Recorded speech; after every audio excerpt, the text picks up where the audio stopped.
Hello, everyone. Welcome back to another episode of Cover Drives and Cutting Chai. We have back to you with some updates from the World Cup. How is the tournament going? What are the big games that have happened? How close we have come to defeating some of the big teams? We'll recap performances from Ireland, Scotland.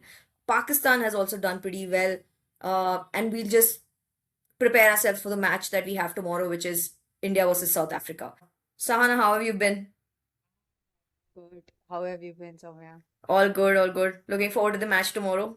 Great. Kudos to Team Girl for setting up a screening for the match, and we'll be watching along with them. First things, how has the tournament looked like for you so far? The tournament has been more exciting than we expected, I guess, because we were saying, oh, big four teams, they'll compete, they'll just be dominant throughout the tournament. But if you look at it, most of the matches have been very close. For example, yesterday's game, the New Zealand versus Ireland Yeah, game, was so close. Nobody expected it to be that close, honestly. yeah, And Ireland team has been very standout in terms of associate nations. It has, I mean, surpassed everyone's expectation. They just lost by 4 runs, which is very surprising. And yeah, they took 3 wickets in for first 20 runs, if I'm not wrong. There were some 16 for three in New Zealand, and they got the big wicket, Sophie Devine for a duck. And yeah, that was super close and super entertaining. And yeah. again, Amelia Kerr being Amelia Kerr played a very good knock of 30 of 26 or something, and then she got those 2 crucial wickets in the 18th over, which got them that win. Yeah. Otherwise, they would It have was lost Ireland's the game. tournament. Yeah. Yeah, it was 4 runs is really close. Like, and the way the Irish team played, like the two of them scored half centuries. They were continuously picking wickets. They had some good opportunities, and they made the best use of it. I think just those Amelia Kerr's, like she getting 2 wickets, important wickets of Pendergast, and so that I think changed the game for Ireland. But it was a really good game, and New Zealand is it's not looking good for them right now, having lost 2 games out of 3, I think. Look like they're almost out of the tournament, as only the top two on the table will qualify. And right now, uh, for table A, it's Australia and India. Australia both have crashed New Zealand with 90 plus runs. So let's see how it's going to look like for India when they come up against South Africa tomorrow. It's kind of a must-win game for them to stay on top. Otherwise, we'll start having to make calculations as to who will defeat whom so that we can qualify. And on the other group, it's right now England and West Indies. West Indies having won both of their games. And yeah, you want to talk about the game yesterday, West Indies versus Scotland? Even that was, I think, not very one-sided. So whatever team who has qualified via qualifier is showing super Yeah. like producing super close matches and showing that fight that they're here to win. They're not just appreciative of the fact that they have qualified. They're here to win, and that shows in the commitment that they're bringing to the matches. New Zealand actually bowled very bad lines yesterday. If you see, they were not very consistent with their bowling. So Patel was bowling a lot of leg side bowls when they had left right combination, and everything was hit towards the leg side boundary, which was quicker as well. So I think, I mean, them being the world champions right now, they are supposed to be defending their titles. It doesn't look very good for New Zealand, but yeah, they pulled it through yesterday. Hopefully, they'll show up fight for the next games. Yeah, so then the next games I think are going to be with England. Yes. Yeah, so let's see how that goes. The other game I think we should talk about was South Africa, Pakistan. Yeah. Pakistan did look good. I think with the game against India as well, they did start well, but somehow they lose track and they lose momentum as the game goes on. And Fatima Sana has been instrumental in leading them, and she's been such a good captain. She took 3 wickets, scored good runs, but somehow that wasn't enough to get them across the finish line. And I think that one drop catch of Narendra de Klerk really cost them the game. And then Fatma Sana got her wicket, but it was too late. She scored those quick 30 runs, and it was almost game over for South Africa after that. Also with their game against India, which Yeah. uh, we wanted to recap quickly.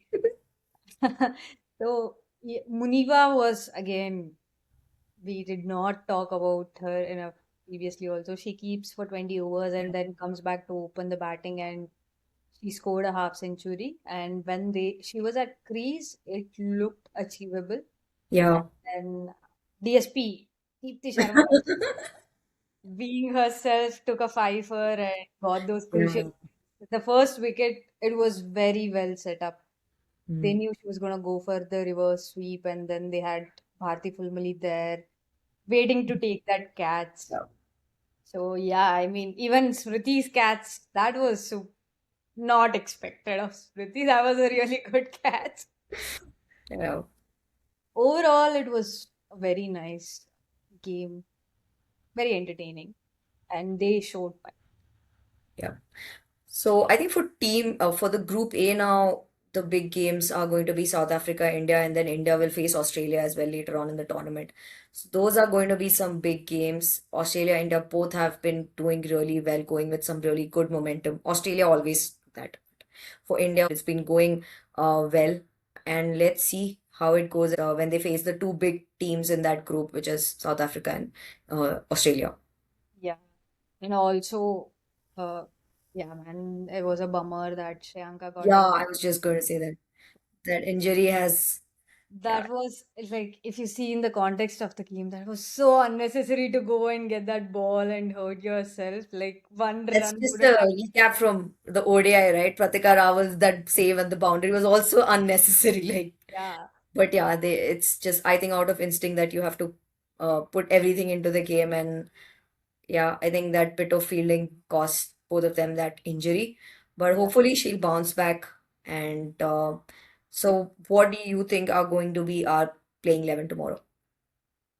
Uh, Prema Rawat has been named as a replacement, and she's a leggy, whereas Shreyanka was off spinner. I think Radha Yadav might come in place of Shreyanka, but again, looking at how South Africa plays, Yeah. not sure if they'll get in Radha. They need someone who can hit, and also they played Yastika at number 5.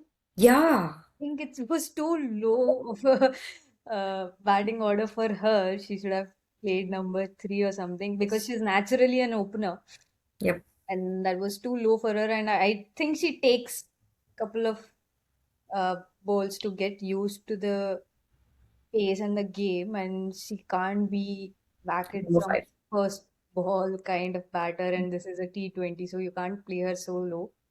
Yeah, it'll be interesting to see what they'll come up with. Again, Nandini Sharma getting her first wicket with that Yeah. beautiful bouncer, and Richa caught it. Yeah, it was nice. It was a nice game, and we dominated Netherlands.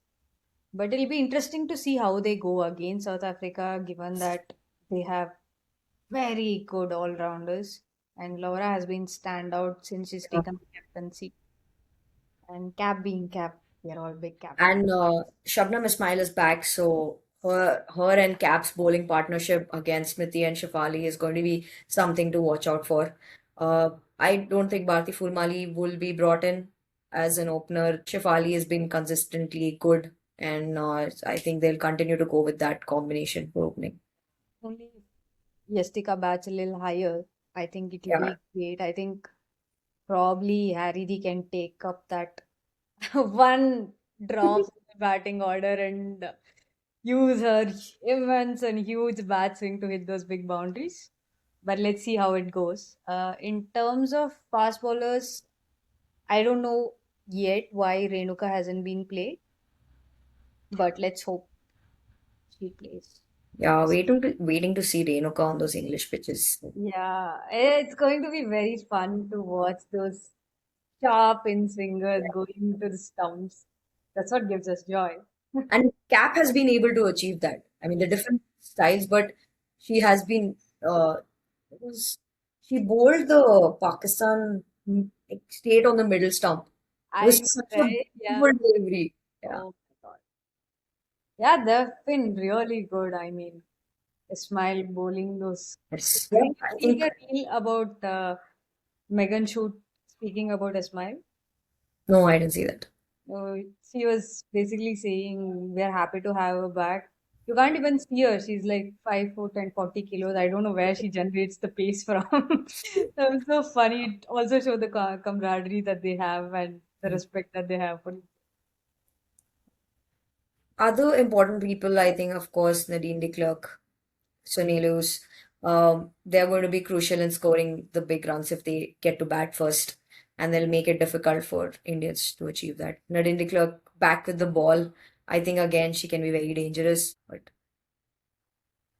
If you look at their top batting order, anyone can clear a boundary yeah, without even thinking twice about it. They're built like that. And yeah, even Laura.